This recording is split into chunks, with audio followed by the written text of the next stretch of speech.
14 दिनों के लिए बढ़ा लॉकडाउन। दिल्ली एनसीआर में जारी रहेंगी ये पाबंदियां। केंद्र सरकार के ताजा आदेश के मुताबिक देश में फिलहाल 14 दिनों के लिए लॉकडाउन को बढ़ा दिया गया है। इससे अब ये साफ हो गया है कि कोरोना महामारी के खिलाफ शुरू हुई जंग फिलहाल न सिर्फ दिल्ली एनसीआर में लंबी चलने वाली है, बल्कि ये पूरे देश में लंबी चलने वाली है। लॉकडाउन 4 में इस बार दिल्ली वालों को 14 दिनों के लिए और पाबंदियों में रहना होगा।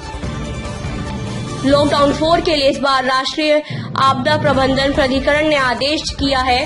राष्ट्रीय आपदा प्रबंधन प्राधिकरण ने भारत सरकार के मंत्रालयों, विभागों, राज्य सरकार और राज्य प्राधिकरणों को लॉकडाउन 31 मई 2020 तक जारी रखने का निर्देश दिया है।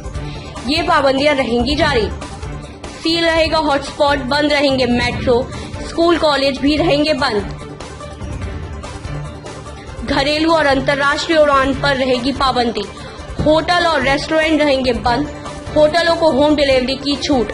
सभी शिक्षण संस्थाएं रहेंगी बंद। लॉकडाउन 4 के लिए जारी गाइडलाइंस में गृह मंत्रालय में पूरी तरह साफ कर दिया है कि विशेष रूप से प्रतिबंधित गतिविधियों को छोड़कर अन्य सारी गतिविधियों को पूरी तरह से छूट होगी, लेकिन कंटेनमेंट जोन में जरूरी सेवाओं को छोड़कर किसी भी गतिविधि की इजाजत नहीं होगी।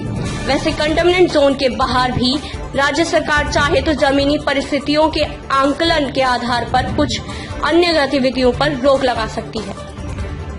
शाम 7 बजे से सुबह 7 बजे तक कर्फ्यू। धार्मिक, राजनीतिक, सांस्कृतिक, सामाजिक और खेलकूद से जुड़े जमावड़े पहले की तरह प्रतिबंधित रहेंगे। पूरे देश में 65 से अधिक उम्र के बुजुर्गों और 10 साल से कम उम्र के बच्चों के साथ ही गर्भवती महिलाओं और गंभीर बीमारी से ग्रस्त मरीजों के घर से बाहर निकलने पर पाबंदी रहेगी। स्टाफ की सीमा भी समाप्त कर दी गई है। राज्य या स्थानीय प्रशासन चाहे तो इनमें कुछ दुकानों को बंद करने का फैसला कर सकता है। पिछली बार की तरह इस बार सभी ऑफिस में 33% स्टाफ की सीमा समाप्त कर दी गई है, लेकिन ऑफिस जाने से पहले सैनिटाइजर और शरीर के तापमान की जांच अनिवार्य कर दिया गया है।